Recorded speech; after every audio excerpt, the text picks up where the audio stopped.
An unmarried couple buys a house for £300,000. They live there for 5 years, but the legal title is registered solely in one partner's name. When they split, the house is the only major asset left.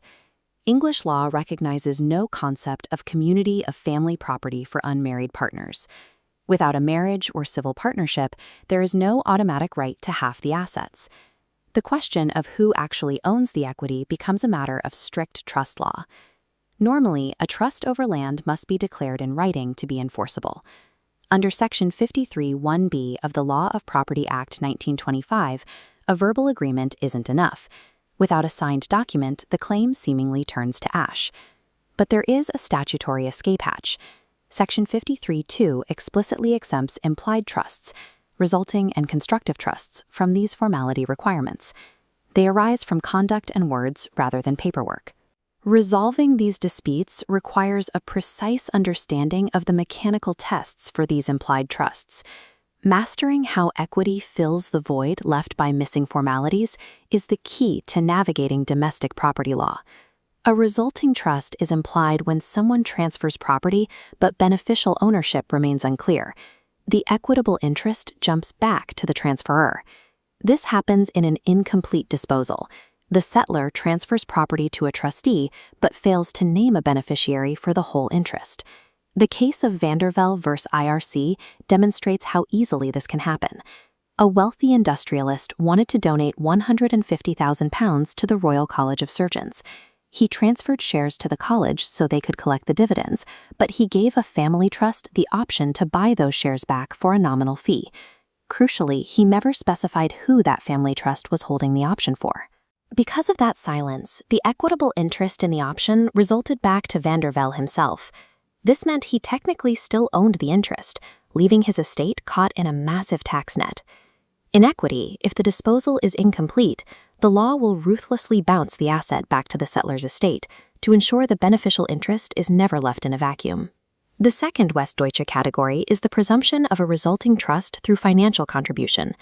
Equity assumes you own a share proportionate to your purchase price contribution. As established in Curley v. Parks, only contributions at the initial purchase count, not later mortgage payments or bills. This strict tracing was used in Abrahams v. Trustee in bankruptcy. A woman paid the £1 syndicate contribution for her estranged husband, even after separating.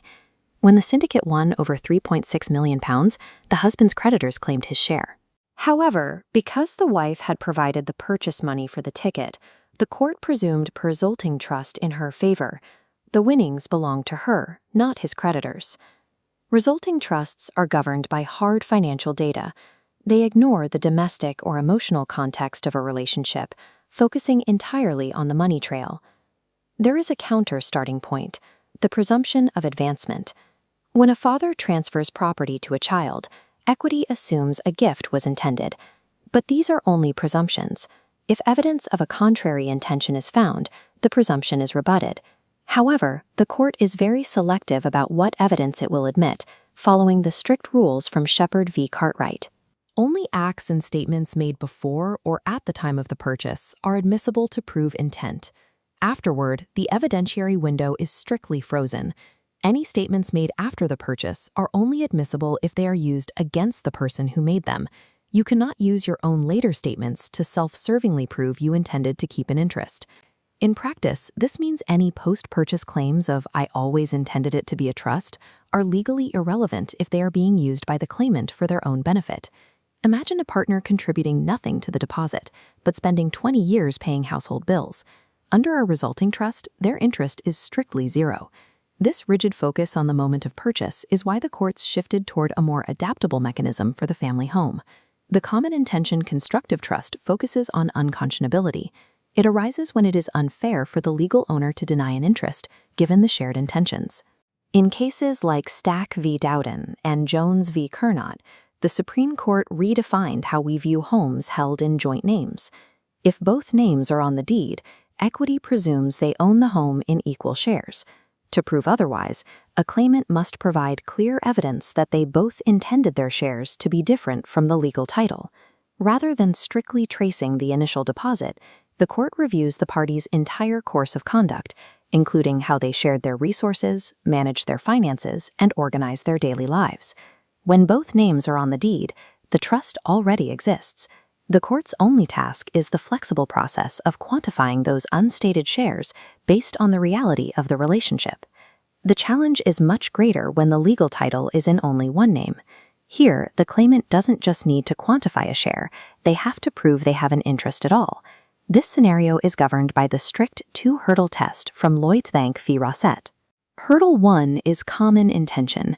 The claimant must prove an express agreement through specific conversations, or an intention inferred strictly from direct financial contributions to the purchase or mortgage.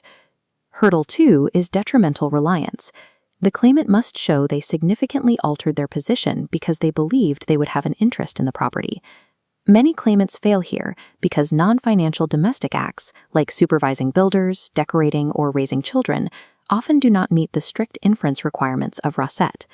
The Court of Appeal in Hudson v. Hathaway recently confirmed that this detrimental reliance remains a non-negotiable requirement to establish unconscionability. Without concrete evidence of detriment, even a clear verbal promise of shared ownership will usually fail in a court of equity. To apply this, first categorize the property. If it's a commercial investment, use the mathematical resulting trust. If it's a domestic home, use the holistic constructive trust. Check the legal title first, then look for any express written declaration that satisfies the Law of Property Act. If no writing exists, apply the correct presumption based on the relationship and property type. Finally, test all evidence against the strict temporal limits of Shepard v. Cartwright. Equity does not exist to rewrite bad deals. It exists to enforce the unrecorded intentions of the parties and prevent the unconscionable denial of a shared home.